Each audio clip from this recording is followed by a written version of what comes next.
Welcome back once again to Mark on Motoring, and tonight you actually find me at an event at Squires Cafe. Now it's somewhere that I don't come very often, in fact I've not been for quite a while, but tonight they've got a classic car night on hosted by the York Historic Vehicle Group. Behind me we've got Mark 1 Golf GTI Cabriolet owned by Rodney. Now Rodney, you mentioned you've been into classic cars for quite some time. I've been doing classic cars for 24 years because my mortgage were finished at Garforth where I lived, and I started having one thing, and they were mainly 50s and 60s classic cars. Yeah. So this is a bit of a new car to me. Quite a bit different to what you've had previously. Yes, that's right, just different. And I'm really pleased with it because it's a neat little car, but it moves. It's a very fast car. Yeah, so how did you come? Were you actually looking for this, or was it just something that came up and sparked your interest? I was just looking for cars near where I live.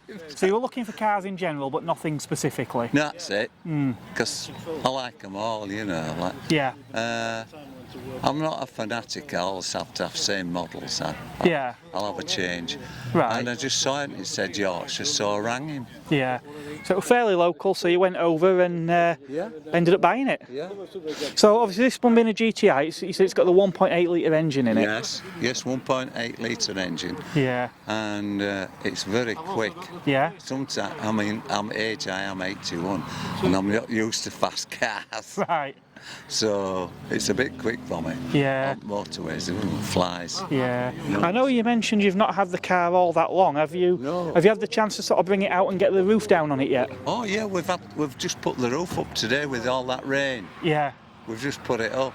So how do you find this compares to the other classics you've owned, then, being that it's newer and obviously been based on sort of a hatchback?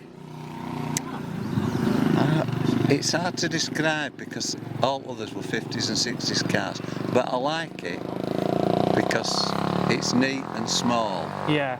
And it's just got that extra pace. Yeah, it must feel pretty much like a modern car by comparison. Yes. Yeah. You've hit the nail on the head. It's more like a modern car. Yeah. And so you don't notice otherwise. But you don't realise it's a 1989 car. No, it's time has flown, hasn't it? And time has flown, and it's weird that time has passed so quick. Yeah, I mean, obviously by '89, Volkswagen would have had the Mark II out, wouldn't they? Oh yeah. But obviously, in convertible form, they continued with this Mark I body, and obviously with the car did evolve, and with these colour-coded bumpers and everything on there, the car did look probably fairly modern still even then, didn't it? Yes it does. It doesn't look out of place with modern cars, does it? No. In fact, if anything, they're probably looking better with age, I think, compared to a lot of modern cars you see now. Oh yeah, definitely. Yeah.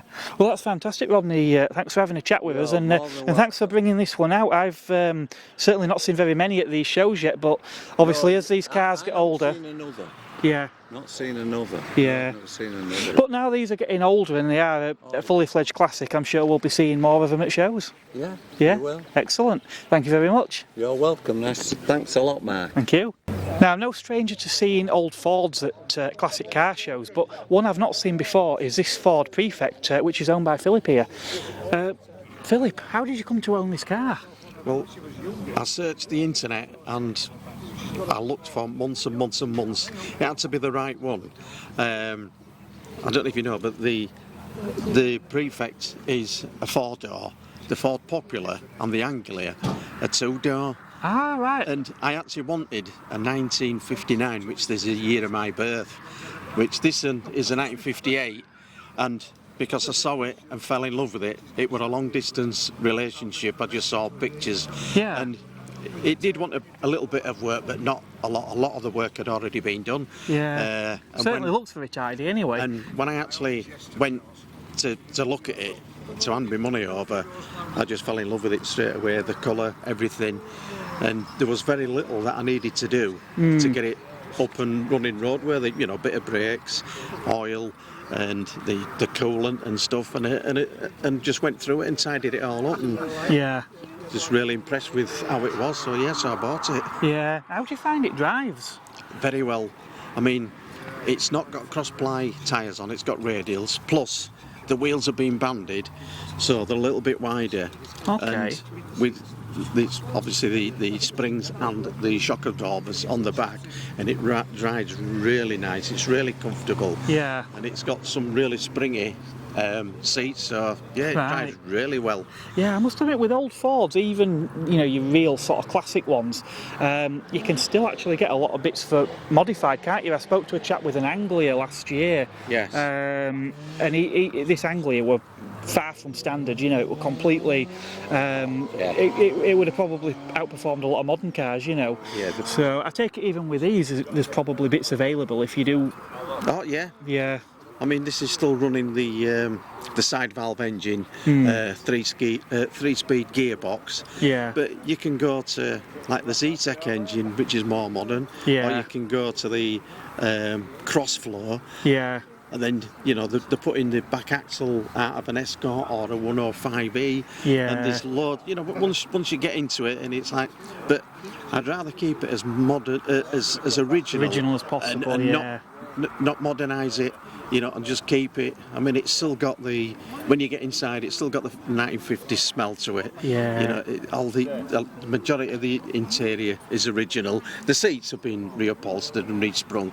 Beautiful and comfortable. Yeah. To ride in it. I agree. I mean, I do like to keep cars, especially when they've survived this long. Yes. You kind of feel like you owe it, like you're obliged to keep them original. I agree with you. Obviously, when you mentioned about the wheels, I mean, that's great because I wouldn't have known any different. I would have thought that was how it left the factory. So that's probably a good modification. Yeah. I know a chap without going too far. Yeah, exactly. I know a chap who had a Cortina. Mark 1 Cortina, and he put a Z-Tech engine in. It's all down to personal taste, and he was using the car daily, you see, so he wanted a reliable, usable car. Sometimes it's all good and well, but if you are going to use a car, it's not great for him to just be locked up and never seen, is it? That's it. Yeah, exactly. Now I know obviously this is not your first classic, is it?